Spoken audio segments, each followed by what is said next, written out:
that is National Assembly Bill number 38 of 2024, being now read a second time. Honorable Speaker, I wish to take just a brief moment to brief members that, as we are all aware, we had made a budget that was to be implemented in the year 2024-2025. The budget is two-sided, the revenue side and the expenditure side. When we came before this House, Honorable Speaker, we were able to debate and actually pass the expenditure side of the budget and also pass the appropriations bill, which became an act. Consequently, Honorable Speaker, afterwards, as we know, the revenue side had challenges, and the revenue-raising measures that were there, Honorable Speaker, were not able to be realized because of the challenges that we all now understand and know. And in that respect, then, the government had to, and us here in Parliament, had to come up with measures to have a budget that balances the expenditure and the revenue side of the budget. And Honorable Speaker, therefore, this has necessitated cuts across all government agencies, Honorable Speaker, and also across the two levels of government, so that we are able to balance the anticipated expenditure together with the expected revenue, Honorable Speaker. Honorable Speaker, on the national government side, we have come before this House and already have done the appropriations, the supplementary budget, which was signed yesterday by the President. It is now an act. Honorable Speaker, what we were seeking to do is to balance the budget through two ways. One, borrowing a little more, which we borrowed 176 billion more than we wanted to borrow as a country, but we have also consequently added up cutting around 145 billion of anticipated expenditure, especially that amount is only in the national government, which incorporates the judiciary and parliament. Honorable Speaker, then, because of the situation we find ourselves as a country, we have had to do something unprecedented. And actually, all that we have done is unprecedented. In the budget-making process in Kenya, there is no budget that was amended through a supplementary budget barely a month after the signing of the appropriations bill. This is the first time. The other unprecedented thing, Honorable Speaker, is that it is the first time again that we are actually amending the equitable, the division of revenue bill, Honorable Speaker, which is actually divides money vertically between the national and the county governments. Honorable Speaker, in a nutshell, is that this House had already passed the equitable share to our counties to a figure that has never been there before of 400.1 billion shillings. Upon revision of the expenditure side necessitated by the collapse of the revenue-raising measures, the amendment before us, Honorable Speaker, is then to also have a haircut in the equitable share from the proposed 400.1 billion to 380 billion, Honorable Speaker, so that all the levels of government apportion the loss of anticipated revenue across the board, Honorable Speaker, and therefore the nutshell of this amendment of the division of revenue is actually to decrease the amount from 400.1 billion to 380 billion in line with the realities we find ourselves as a country. Honorable Speaker, from the two levels of government, which is national government and the county governments, even within the national government, everyone has had to take a haircut. And some have actually had their heads chopped, Honorable Speaker, because of the drastic cuts that we had to then effect. Across the arms of government, The executive is losing money. Parliament is losing 3.7 billion Kenya shillings. Judiciary is losing around 2 billion Kenya shillings. Everyone, every arm of government, Honorable Speaker, and all levels of government has to come in and go through the austerity measures, Honorable Speaker, the ones we are effecting today, and especially in the counties through the division of revenue. Honorable Speaker, I also want to brief this House that the Constitution permits a floor of 15% when it comes to dividing the revenues through the equitable share. Honorable Speaker, constitutionally, we are already past that amount in the current proposal, because at 380 billion shillings, we are already at 24.4%, and therefore it is way beyond the constitutional requirement. Honorable Speaker, something else we have had to do is that in our report, we have recommended, even in the bill, Honorable Speaker, something else that we have not done in this House before. And our proposal is the budget committee is this. In anticipation in future what you've been seeing, Honorable Speaker, if you look at the current supplementary appropriations bill, which is basically the main budget, we have to budget for 68 billion shillings of carryovers. Carryovers meaning we have cherry-picked a few items which, even if the year has lapsed, those budget lines cannot lapse. They total to 68 billion. However, the entire amount of carryovers, monies that we are not funded by the by the Treasury, by close of last financial year, was 221 billion Kenya shillings. It therefore means our revenue raising measures as of last year, through debt and revenue, ordinary and A&A, was short of 220 billion Kenya shillings, Honorable Speaker. Now, this is the debate I invite this House, Honorable Speaker. In light of that, we have to budget 13 billion Kenya shillings to CDF, carryovers. We have to budget for over 30 billion Kenya shillings to our counties as carryovers. We have to budget for 23 billion shillings, Honorable Speaker, 21 to 23 billion, as carryovers for pensions. What am I trying to say, Honorable Speaker? The way the government should work is that by the fall of 30th June, Kenya operating under what we call T+2. After 2 days, there should be no disbursement from the National Treasury for the previous year's budget. Basically, that's what it means. But then, because some of these things like CDF, we have already gone for public participation. These monies, I mean, you have gone through the wrong hole. There is no way then we could have, or CDF could have been denied these amounts. Monies for pensions, whether the year lapses or not, is not a problem of the pensioner. They had to be paid. County governments alike. They have already done their budgets approved by the county governments. They need the money. So we have 68 billion we are funding now, money for last financial year. And as we know, because governments are run through time, government is not in the business of wealth. Government is always in the business of cash flow and revenue. Therefore, Honorable Speaker, since you cannot run government through receivables, you cannot run government through assets, you only run through money that is coming in and out. We have done one thing. In anticipation, we have a year where the revenue raising measures do not measure up. Honorable Speaker, what do we do as a country?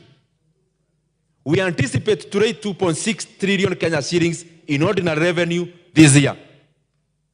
What happens when we go to 30th of June next year and we have only raised 2 trillion? What would happen?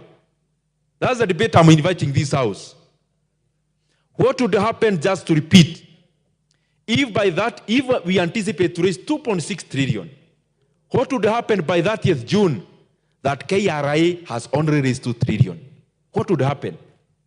Honorable Speaker, we have suggested in our report and in this bill, when there is a shortfall in revenue raising, the two levels of government must carry that burden proportionately.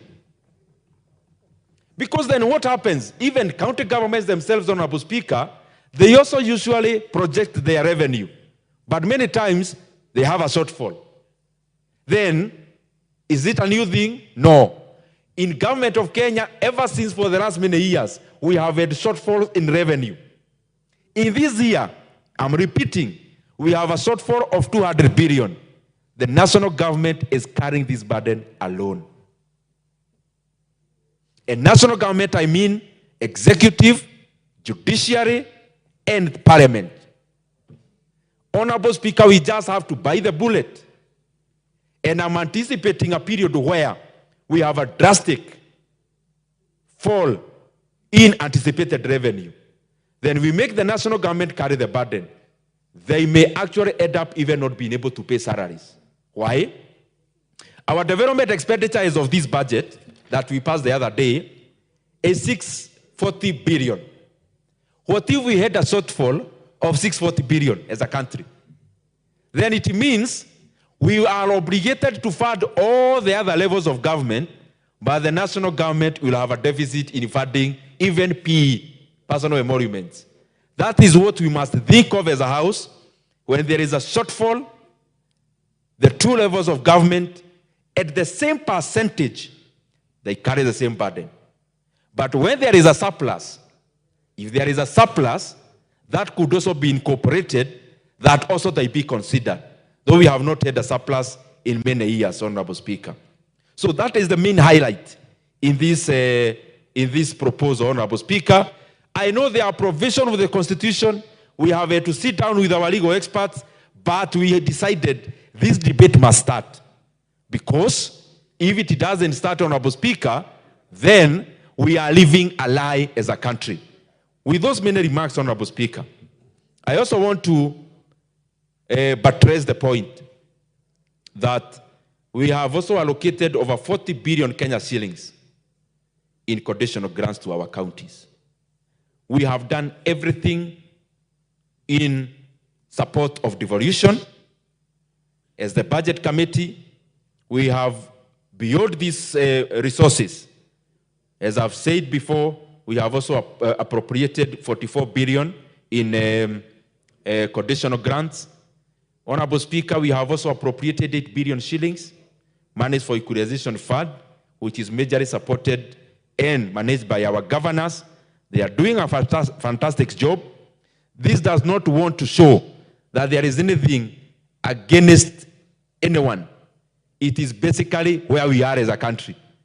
That Parliament, for the first time, I saw something I have never seen. Members of Parliament rising and saying, cut our CDF, which we cut by 10 billion shillings, Honorable Speaker. Members of Parliament standing and saying, for the sake of our country, cut our travel budget, cut any other non-core expenditure, which we ended up cutting 3.7 billion shillings. We are just requesting the same now percolates across all levels of government so that we live within our means as Kenyans, very unequivocally and directly and eloquently suggested that we must do. With those many remarks, Honorable Speaker, I wish to request the very able Vice Chair of the Budget and Appropriations Committee. I beg to, with those many remarks, Honorable Speaker, I beg to move and request the very able Vice Chair of the Budget and Appropriations Committee, the elegant Mary Amase, to second this motion. Very well, Mary Amase. Thank you, Chair. Honorable Speaker, I beg to second the report on the consideration of the Division of Revenue Bill, Amendment Bill 2024. Honorable Speaker, I will be very brief and I just want to make it very simple.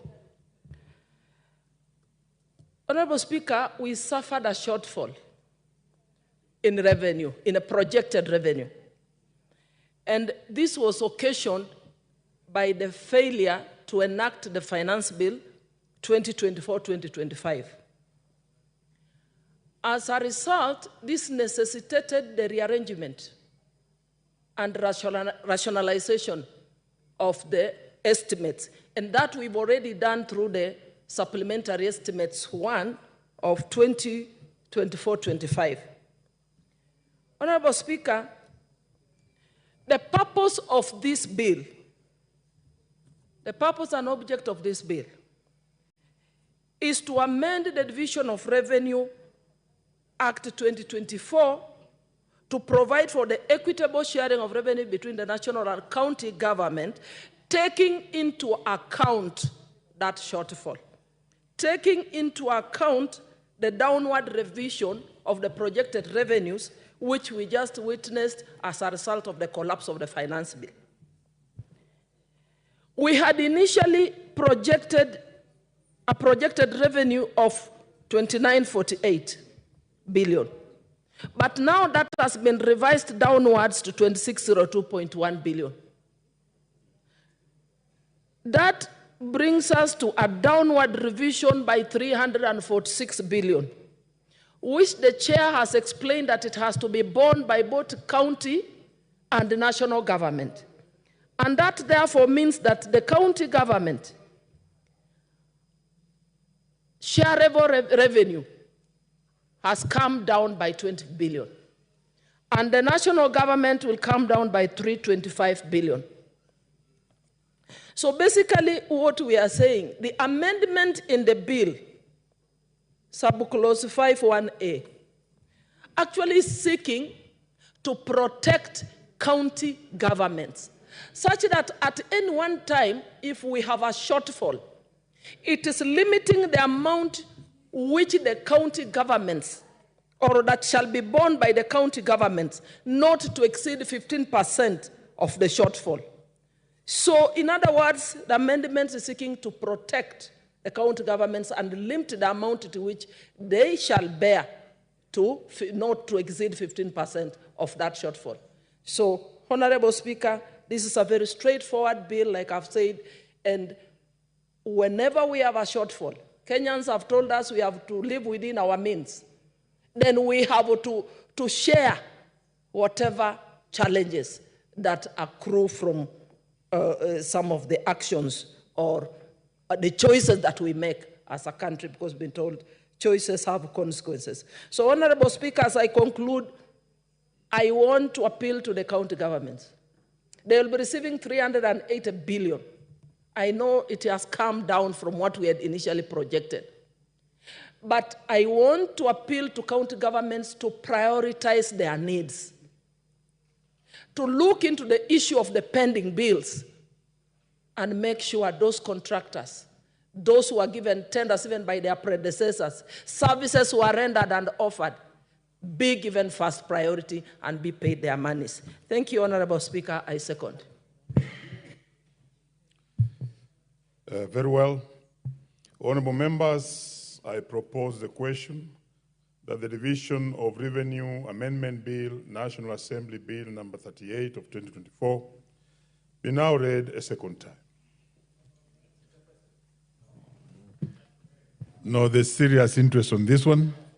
And the first to have a bite is the Honorable Christopher Aseka. Huisero. Thank you, Speaker. I also rise to join my chair and vice chair in supporting the Division of Revenue Amendment Bill 2024, which allocates revenues between the two levels of government, that's the national government and the county government. Honorable Speaker, national government in this bill will receive about 2.2 trillion.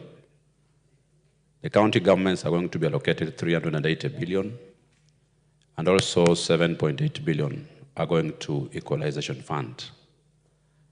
Mr. Honorable Speaker, this is within the constitutional provisions, whereby the 380 billion being taken to government is within over 15%. It is 24.2% of the national revenues. Mr. Speaker, as we do this, we are coming out from a situation which was a withdrawal of a finance bill that led to the shortfall of the revenues by about 365 billion. This one now means that every arm of government is going to bear the loss, and the county government loses about 20 billion from 400 billion, making it 380 billion. Mr. Speaker, we need also to call upon county governments to ensure that they improve on their own source revenue mechanisms to ensure that they generate as more revenues as possible at the county levels. But as we say this, Mr. Speaker, we also need to ensure that these monies that are going to county governments and national governments are put into good use. For example, Mr. Speaker, as per the Schedule 4 of the Constitution, there are clear roles that the county governments are supposed to play. One of the roles is to provide water, healthcare, to support agriculture and infrastructure. But Mr. Speaker, as we speak today, and a case in point like in Huisero constituency where I represent, we have water projects that have stalled for even 4+ years. The Misango water projects that is under the county government has been an eyesore in the eyes of the residents of our constituency. And I want to call upon the county government of Kakamega to prioritize the implementation of this project to ensure that Kenyans within that region in Huisero access safe and clean water. Mr. Speaker, also we have the issue of healthcare, and we have issues with our hospitals, the dispensaries, health centers, where our people are really suffering because of lack of enough drugs in those facilities. We call upon the county governments to prioritize supply of drugs in our hospitals and employment of nurses and doctors to ensure that our people are well treated. Lastly, Mr. Speaker, as I finish, I call upon even the national government also to ensure that these funds, as we do unlock this bill, are released to respective government departments and agencies to ensure that the implementations of projects that are earmarked in this budget are done in time, and also to ensure that all the pending bills within the sectors are paid to avoid the challenges that small and big suppliers and contractors are facing in the country. Mr. Speaker, I support. The Honorable Murugaru Gitonga, I'm not sure you want to speak on this. Proceed. Absolutely. Thank you very much, Mr. Speaker. Mr. Speaker, I beg to support the bill in that we must live to reality now. We are living in very difficult times, and we have to think prudently about what exactly we are going to do so that the governments run. We had the bill which had, for the county governments, 400 billion. Regrettably, the bill fell through. This means in essence that the three arms of the government and the county government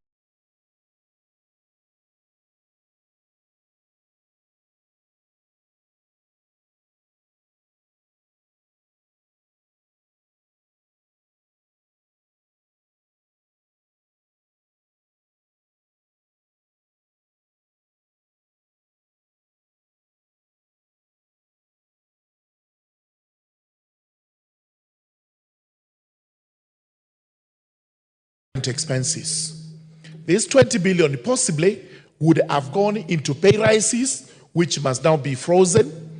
It must also ensure that travels which are not necessary, whether for seminars, whether for benchmarking or whatever it is county governments have to do, have to be cut. Expenses on vehicles, expenses on personnel, all this must go down. We know very well that our county governments most times are extravagant. In fact, there is a hue and a cry out there that while work done by CDF is visible, not much can be talked about the county governments. It's a high time the county governments live to their expectations, that citizens over there have to get the services that they deserve. We know very well that there has been an employment embargo put in place that government will not employ, and county governments also have to adhere to this. But that notwithstanding, then we have the natural attrition, which we must always fill in so that there is no vacuum. We have had the surpluses if at all realized. If those are to be shared equally, then the burdens which arise from this must also be shared equally, and county governments must live with the cuts. Therefore, this amendment to the supplementary act, this amendment to the Appropriations Act is timely and in line with what we have done in the supplementary appropriations bill, which is now an act of parliament, which we are relying on for the time being until another one is actually put in place. Of course, people are asking, what happens now that we lost the 2024 the 2024 Finance Act, and we have also recently lost the 2023 Finance Act. The position in law is that the Supplementary Appropriations Act, which is now in force, becomes the operative law. And we will have to live with that until another one is put in place. With those remarks, I beg to support. The Honorable Robert Basil. Thank you, Mr. Speaker, for giving me the floor. I raise to support the Division of Revenue Bill on a number of reasons. It's good to live within our means, Mr. Speaker, and that was because the Finance Bill 2024, the Gen Zs and many Kenyans say the money or the taxations were too much for them to bear. Mr. Speaker, if you look at the 380 billion for county government, Mr. Speaker, that money is going to support healthy services that have already collapsed. Mr. Speaker, the money will go rightly to pay salaries as well as spending bills, Mr. Speaker. It's important, Mr. Speaker, to say that the money must be used prudently. We have seen a lot of wastage in the county governments, particularly when it comes to usage of this money, Mr. Speaker. So we want that funds to be used wisely so that citizens can see the value of their taxes, Mr. Speaker. Importantly, Mr. Speaker, the equalization fund, 7.80 billion, Mr. Speaker, should be distributed equitably based on the baseline data, Mr. Speaker.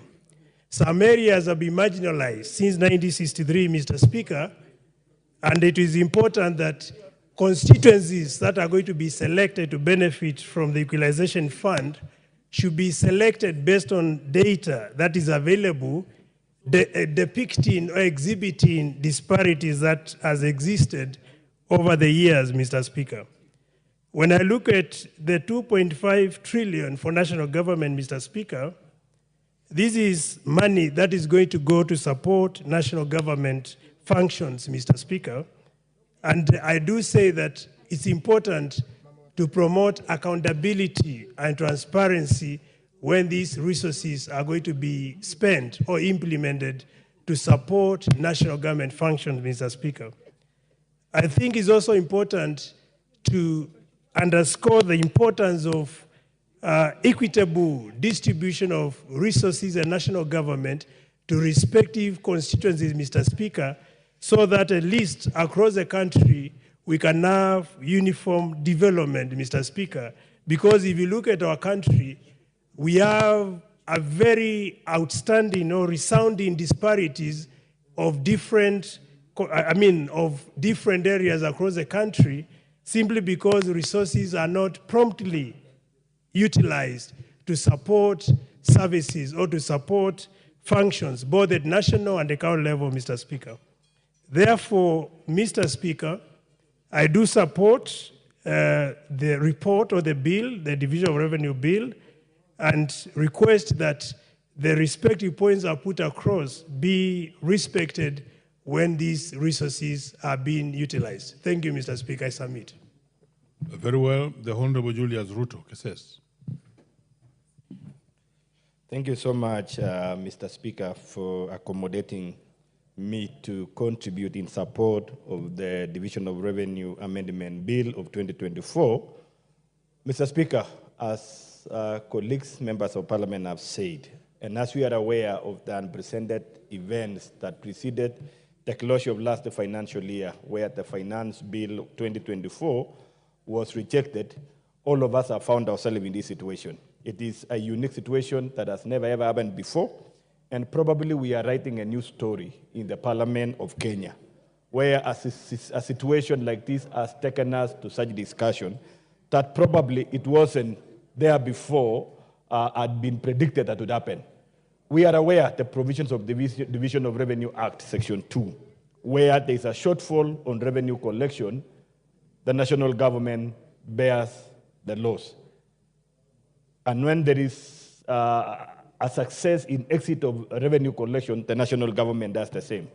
But for this particular purpose, Mr. Speaker, we have been taken to this situation. And it's not a unique situation that is only caused by national government activity, but rather it is a process that was stopped by situation that arose by rejection of finance bill. It is the right time that we must speak to ourselves. What do we do at such a scenario and occasion? Mr. Speaker, the reduction of what had been earlier provided for under Division of Revenue and under sharing of equitable resources as per the Constitution of the Republic of Kenya from 410 to 380 is something that has to be accepted by all quarters. And I want to pray that the other side of this parliament have also to find a reason to support the same. Why? Because as much as we would wish to take our hard position, the reality is that we don't have resources. That as we speak, Mr. Speaker, the development money for national government has been reduced to the tune of almost 150 billion. It means programs worth 150 billion will not be executed, leave alone even the intended programs to be executed. We are worried of the pending bills, programs that are ongoing, and resources have not been provided for. And therefore, it is high time now we need to discuss around Division of Revenue Act and amendments that is required, so that when such a scenario we are found in, we are able equitably be able to share the burden, so that as we seek to adjust from the national government point of view, from parliament, from executive, from judiciary, every quarter has been affected. So the devolved government units again should sit and be able to relook at their allocations on the other side. But nonetheless, to say this, Mr. Speaker, it is high time also we need to speak to our own source revenue from the county governments, because I know they have been going through challenges in meeting their targets.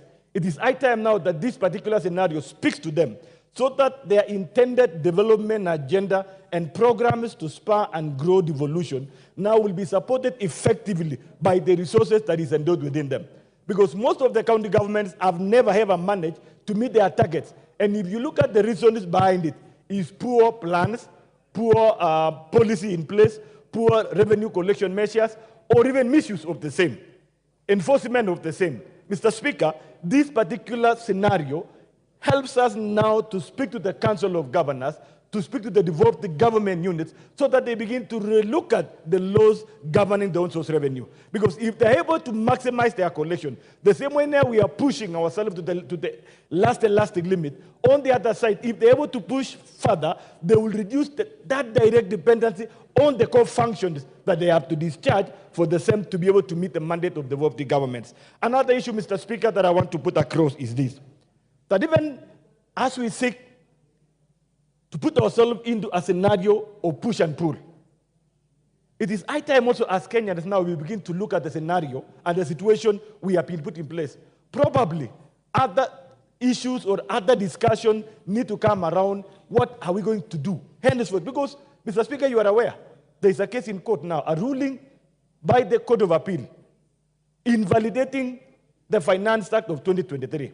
We are aware the Finance Act of 2023 was seeking to raise additional revenue of not less than 200 billion. I know appeal has been made to the Supreme Court, but who knows the outcome of that? I don't want to preempt the outcome of the ruling of the Supreme Court, but should it uphold what the Court of Appeal has said, already we are going into problems. And I think it is high time now as Kenyans, we need to ask ourselves the situation where we are in, where are we going to go? Already, if rulings of the court comes in, affecting the already affected, the basket that we have, now it's going to affect it further. Now we are discussing on division of revenue. I don't know whether we are aware supplementary 2 should be coming very soon. And if supplementary 2 should be coming, who is going to survive in this? Will devolution survive? Will the national government survive? So, Mr. Speaker, I want to call on every other agencies that we want now to tread carefully, lest we collapse the country. Because with the advent challenges that is going to affect on existing framework of revenue raising, then we are going to collapse critical services that Kenyans are requiring. So with that, Mr. Speaker, I want to support this particular amendment and to request that henceforth now we need to have a discussion on how to absorb the reduction of the revenues, because we cannot survive on these ones. Thank you so much, Mr. Speaker. The Honorable Beatrice Elachi. Thank you, Mr. Speaker. Mr. Speaker, I also rise to support the report and to appreciate so far our Budget Committee and Chair for the work they have done. I know it's been a very, very tough year where we've had to repeat and to ensure that we just get into the timelines and the lines and the inspirations of what Kenyans want. And to appreciate that, yes, every sector will have to bear the burden, but more importantly, maybe it's going to teach us also a lesson on how to look at our budgets without really putting so much. And let's see how we perform with this. And it will give us now a way forward on what the president has always said, that he would wish that there will be a time when we have a budget that is itemized. And this will help us. But I know it is up to us in whatever little we have, and that is what we should be asking, Mr. Speaker. That is there a way we can have prudence in how we are going to dispense the resources that we are given based on what we have. The other thing we should be asking ourselves as Kenyans is that how good is it that we can go back and reflect and ensure that slowly by slowly we come out of IMF and all these things that have brought us to where we are today. But I also want to ask Kenyans that as much as we are doing that, we also need to understand that you will not expect a lot. And so you cannot come again and start blaming. But the little we have, and that is why it is important, if it is one project, let Kenyans see that one project.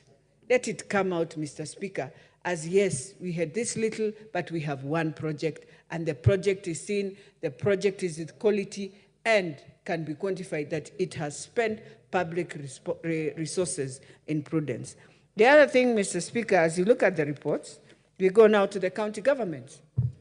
And I think even as we readjust everything, it is time we must also ask the county governments to now come openly, transparently, on how much do they collect from their local revenue. Is it able to now become a fund or resources that can be assisted to support where we've had the deficit? Because that is one thing. It's like in Kenya, it doesn't matter. Yes, we have local revenue. Nobody cares about it.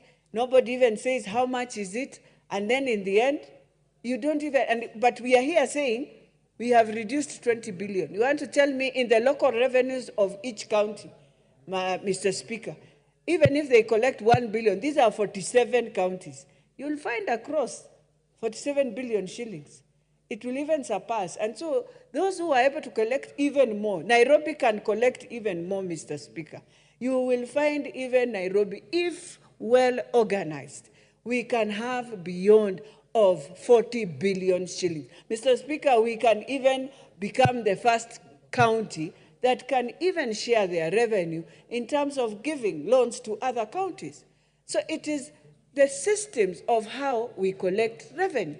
And this thing of saying we have deficits at the national level, Mr. Speaker, it has to now start balancing with that we must also know how are the counties performing. Is there a way the Senate can bring in incentives that if you perform better and if you collect better, then there is a parameter that you can be added more revenue because you are collecting and spending well in terms of the development that you are giving your people. Mr. Speaker, the other thing we should be asking ourselves, and this should be within education. You realize, Mr. Speaker, we are about to now, in the year 2025, we shall be phasing out the 844 system. And so we are moving slowly by slowly. But we should also be now trailing ourselves that we must think that CBC must get it right from the word go in terms of having education, free education as they move. And it can happen, it can work, and we must come out of this cry so that we start now reorganizing our resources ourselves.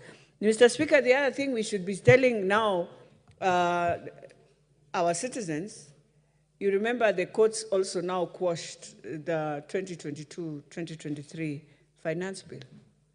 So we've gone back to the axe. It's not that we are hanging, no. But there were good things that were meant for manufacturers. Now it is gone again. And so we have to sit down also with the judiciary. While Gen Zs are telling us to sit down, Mr. Speaker, isn't it fair to sit down also with the judiciary? Have a meeting together, not just a meeting, Mr. Speaker. We go for a workshop together now to start looking at all these things that are coming all over. Because we cannot be having the Gen Zs saying we need to see good governance in each arm of government. It means also the judiciary must be now part of that good governance. And you must look at the public also and the interest of the public. You have left the country. We are just sorting out 2023, 2024, 2025. You have taken us now out completely. And so we are saying all the gains we had put even in the other bill, as much as it had a lot of cry, there were issues of excise duty, there were issues of manufacturing, and now we are back to ground zero. And these are some of the things we must sit down. We don't need to complain. We don't need to talk about it on media, but we need to sit as two arms of government and get a better way. Yes, nobody can control the judges in terms of their judgments, but when the country is at a very vulnerable state like this, if we have any arm that is trying to bring us into a situation where you find our country going to the brinks, it will be very unfortunate, very unfortunate. So in the time when things are at the state we are in, we need every person, every arm of government to feel that indeed we are working towards making Kenya better, but also towards appreciating the challenges that we have and making things to work. But not the way we have done, because even the formula we had for university students, the moment you quash all these things, you should be asking yourselves, where have we taken back help? Where have we done this? It is going to affect. So we are pleading with the judiciary. Look at everything as we move. As we move, just know in the education system, there are new systems coming in place. Let us not find ourselves again in the crisis we have been. So, Mr. Speaker, even as I support, I know that the Senate will have to look at this, at what they had passed in Dora, and realize that we have to realign, and the counties must realign, and the governors must realign, so that we move in. I'm hoping nobody again will run to court, because it is a system. I don't know why we are doing all this, but I'm hoping not anyone in the Senate will rush to court, or anyone in the counties, but we shall work within the means we have accepted, and we see our country moving in this financial year of 2024-2025, and ensure we put in governance of systems. And I'm hoping the new CS will be able also to look at all these things and bring us also a report just to tell us how our systems, where are we? And look at all the sectors that gives us revenue, KPA and the rest, and ask ourselves to do that. With those few remarks, I beg to support, Mr. Speaker. Very well. There's a heavy weight on this side, so I'll take two and then come this side. So the Honorable Wilberforce Oundo.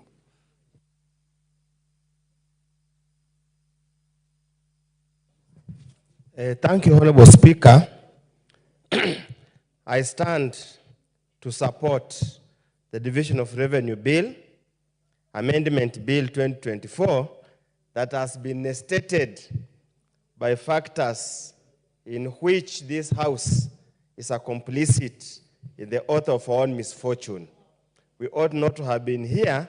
We must have read the signs of time and did the necessary arrangement, Honorable Speaker. Honorable Speaker, the Constitution of Kenya and Article 203 is explicitly clear on what needs to be considered in the allocation of funds between the two levels of government. And one of the two conditions I want to highlight, Honorable Speaker, is that the allocation should be in such a manner that allows the country governments to perform effectively and deliver services to the people of Kenya. Because the hallmark or the thrust of devolution was to enable services to be devolved adequately to the people of Kenya. The question we keep on asking and will continuously ask until somebody will have the courage to tell us so, is the amount being given to the county governments, is it adequate, is it excessive, or is it inadequate? That's the question we need to ask. Has there been any form of costing of the services to ascertain how much does it cost to provide health care to a particular person? How much does it cost to provide water to a particular person? How much does it cost to provide water or other services to any particular person? If we continue to politicize the process as we have always done, always a grandstanding between the National Assembly and the Senate, we'll forever make decisions politically oriented without having a scientific approach to determining these particular services. And Honorable Speaker, we have always argued, and we have always argued continuously, incessantly and without flinching, that the cost of providing health care in Nairobi cannot be the same cost of providing health care in Seaport. They're completely different. Has there been any scientific approach to determine, or do we just do it for purpose of meeting the spirit and letter of the Constitution just for the political expedience? Honorable Speaker, and I want to challenge the Budget and Appropriation Committee. From where I sit, the Parliamentary Budget Office is well resourced. The heads are fairly very educated people and experienced people. They can take this research or this develop a model, even if the Commission of Revenue Allocation is only interested in allocating funds between the two levels of government. Honorable Speaker, the other aspect that is very clear in the Constitution is the issue of physical discipline and effective use of resources. I wonder if there's any single time before we do a DORA, whether the committee, Budget Appropriation Committee, ever calls for any report to indicate this is the situation, what we have, this is the amount we have given. Has it been effectively and efficiently used?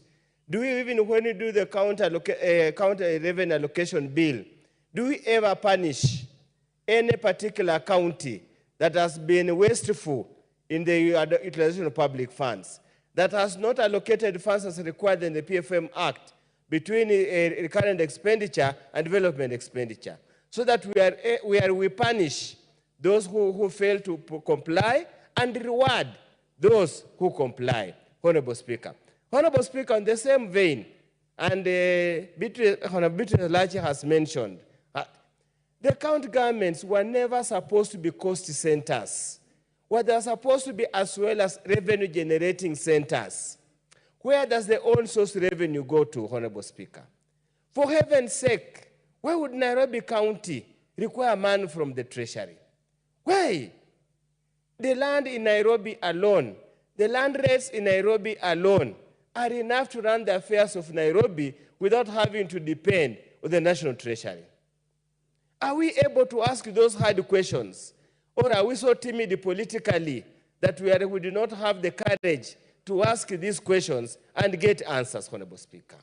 It is time that we get away from this minimalistic approach and this approach that we simply have to do what the Constitution says. Are we able to question? Many of us, if you ask a typical ordinary Kenyan, anytime he recognizes CDF more than county government projects. Why? Considering the CDF is just a very paltry, it's a very small element of the money compared to the funds given to the counties. We must now, time has come, we must interrogate. And I want to ask the chair, Public Accounts Committee, yes, will be put under pressure. Orders will come from the house in the hill. You must comply. But have the courage to even have it in the report, your report, questioning, are we having value for money for the funds that we are allocating to the county governments? Honorable Speaker, I see we are allocating 380 billion to the counties as equitable share, excluding conditional share of the revenue. And we are indicating, Honorable Speaker, that we are providing that when he calculates, it comes to 24.2%. Honorable Speaker, that's not true. And it's good to be very factual and realistic to the people of Kenya. We must be realistic. We have proposed the budget of 2024-2025 based on projected revenue. And the revenue is close to something about 2.2 trillion. If you do a calculation, Honorable Speaker, it is not 24%. Let's be factual and realistic to the people of Kenya. Tell them the truth that we are basically Order, paying 17. Honorable the chair of budget, this one may require your listening because you may have to speak on it. Proceed. Chair, I know. A point of order. Thank you, Mr. Speaker. I didn't intend to interrupt my good friend, Dr. Udo, but I think for the sake of informing Kenyans without misleading them, Dr. Udo knows very well the sharing is on audited and approved reports. It's not on the projected revenue. I think it's important to go on record.